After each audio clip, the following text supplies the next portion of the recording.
because I've seen even people use like wine decanters, and use it for, to put the shampoo in or whatever, or, a bubble bath or even oil in your kitchen. So you can make it look kind of bougie without having that hideous plastic bottle at the side of your bath. Yeah, I'd argue it looks more bougie. Hello, everyone. My name is Wayne Perry, the TV Carpenter, and welcome back to the Ideal Home Show YouTube channel.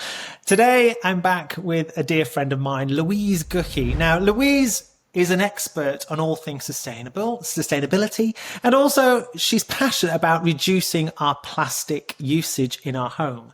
So, Louise, there's lots of things that are in our house that we don't even know are plastic, that if you want to be conscious, and we all know not to buy more plastic bags or to think about plastic bottles, but there's loads of little things in our house that we're not even aware of that we could be buying and not really helping the planet. So where do we even begin?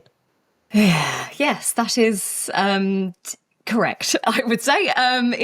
So where do we begin? I mean, start with the big stuff, right? Don't make it hard for yourself if you're on the very beginning of sort of swapping out plastics. So the first things I'd say, there's always the big four in your life. Swap out any plastic bottles. That's not just water bottles. That's things like cleaning products and shampoos. I think it's the average average adult gets through about 200 plastic bottles a year, which you go, surely not. But when you actually break it down from water to cleaning to shampoos to toiletries to there are quite a lot that we can get through. So we can get rid of that quickly. So plastic bottles, plastic straws. We all know that. We don't need to go into that. Plastic coffee cups. I'm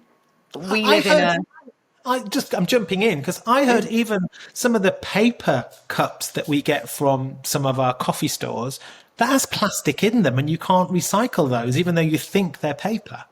Yeah. Most of them you can't. So they're lined with a plastic to basically stop them leaking, to make them more durable. And if you ever can be bothered, if you soak them, you can literally tear away the paper and you'll see the plastic underneath. A lot of the major coffee brands now, like the coffee shops, you can take them back and they will do like a specific recycling of them. You can't put it in your home recycling because it can't be separated.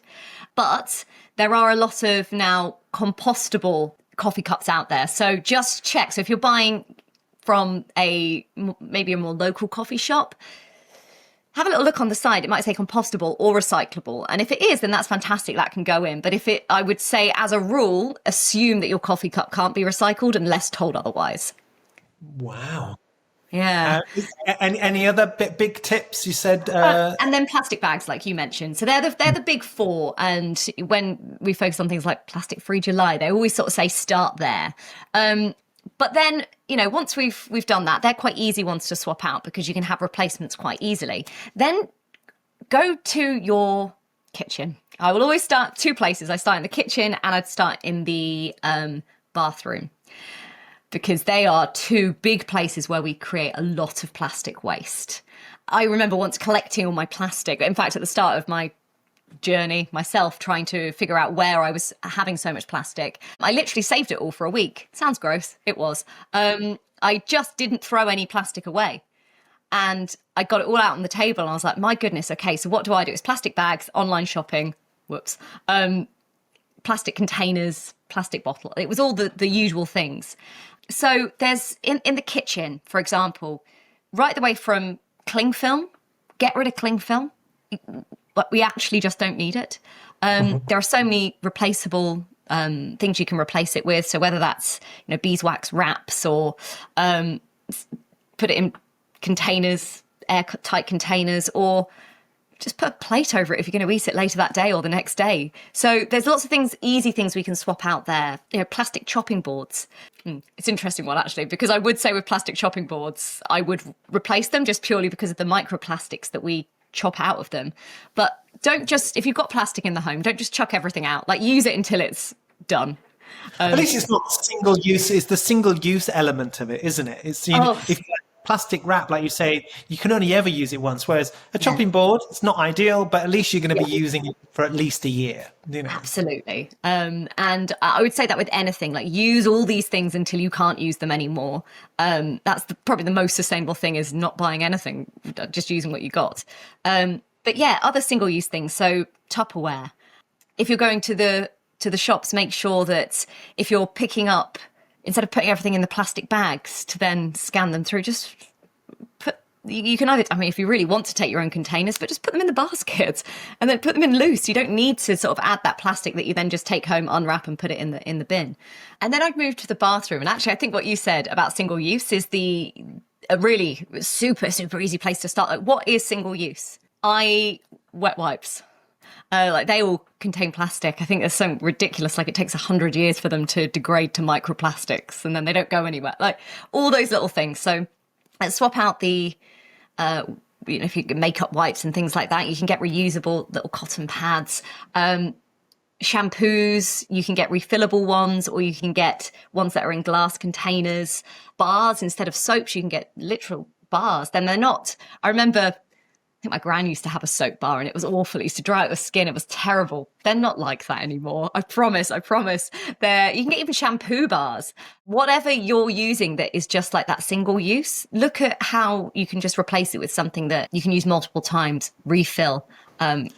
You say refill there. There's a store near me which I used to go in, and you'd go in with your containers for your shampoo, for your, like you say, the bars of soap, even like shaving things, and so you're not buying a plastic product every time. You're just taking this one. My wife's got beautiful decanters. I've seen even people use like wine decanters, and use it for, to put the shampoo in or whatever, or, a bubble bath or even oil in your kitchen. So you can make it look kind of bougie without having that hideous plastic bottle at the side of your bath. Yeah, I'd argue it looks more bougie with all these little, and it's not, and again, it's maybe you've got a plastic bottle that you've already got and you're like, oh, I really like that. I don't want to get rid of it. Great, refill it. Go and use it, reuse it. Yeah, I love refill shops. There are so many around. You just put that into Google, refill shops. But actually, a lot of companies now will do refills that can get sent to your house, which I love even more because going out sometimes is an effort. So even if you're just search refill shampoos or refill conditioners, refill moisturizers, a lot of companies can then send them, and the packaging will be compostable or recyclable, ideally avoiding plastic, but it's much less. You're reducing a lot of things. So it's just all these little swaps you can make that really, when they add up over time, make a big difference. What are the things that have you noticed? Like you say, you're new. This is a journey for you, and it's become a full-time thing for you.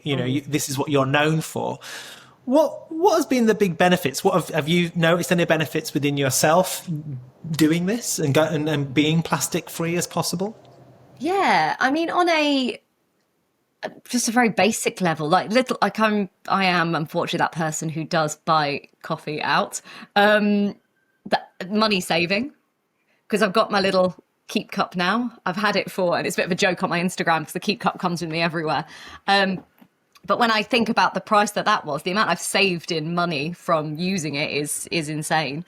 But also, I treated myself to like a coffee machine that I can now take the coffee with me.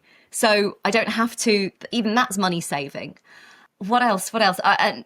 Simple things like actually the quality of the product. So I talk about my hair a lot because I was always using really bad products and my hair literally was breaking off. So by swapping, and I didn't realize that all these products were containing like really harsh chemicals and plastics, complete game changer. So for that, not only with hair, but for beauty, like your skin, there's a lot of skin problems that you can get. I used to get, I don't actually know the technical term for it, but I used to get it was almost like a little eczema. And I'd use all the doctors had prescribed me with all these sorts of steroid-based creams, and it would never go away.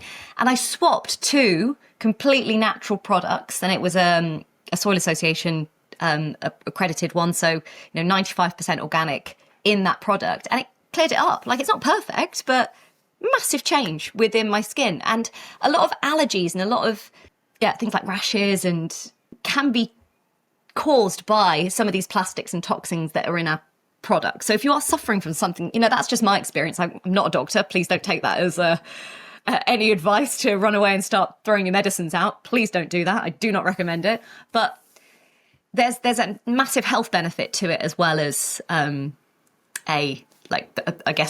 physical benefit too. Yeah. If it all can be overwhelming, and we know this. We live in a consumer world where we're bombarded with adverts, where we're encouraged to get the next best thing. This lotion and potion is going to do this, and this food is going to do that. How do you stop the overwhelm? How do you want to do this? I've got a 16-year-old daughter, and you're thinking for the future of her and the planet. Well, how can I have a go, but without being overwhelmed by it? So, for example, yesterday I was in I don't know why I'm trying to hide the name. It's a fine shop. I was in Boots, and that really popular pharmacy that we all go to.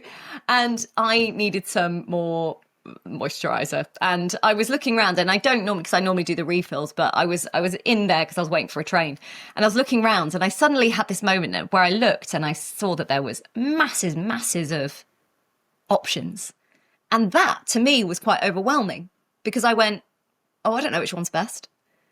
So I just went, well, just don't buy it. Like, don't do that.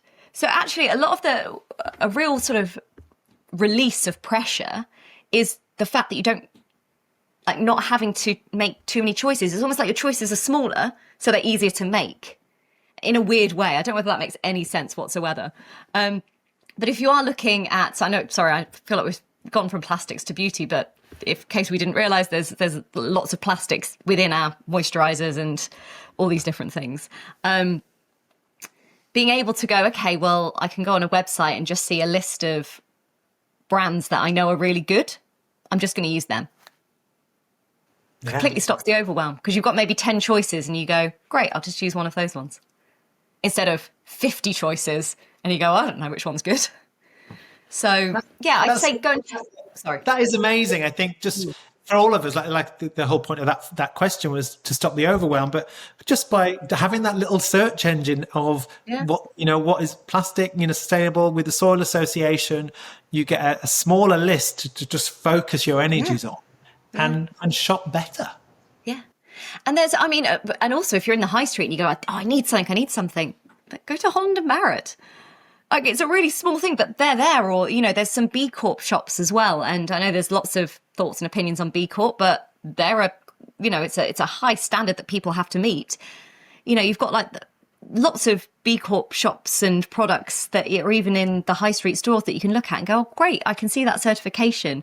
That means that it's going to be better than buying something that isn't. So just keeping an eye out for them. Or obviously you've got the like vegan and plastic. Like, there's lots of different ones you can use. So accreditation's a really easy place to start.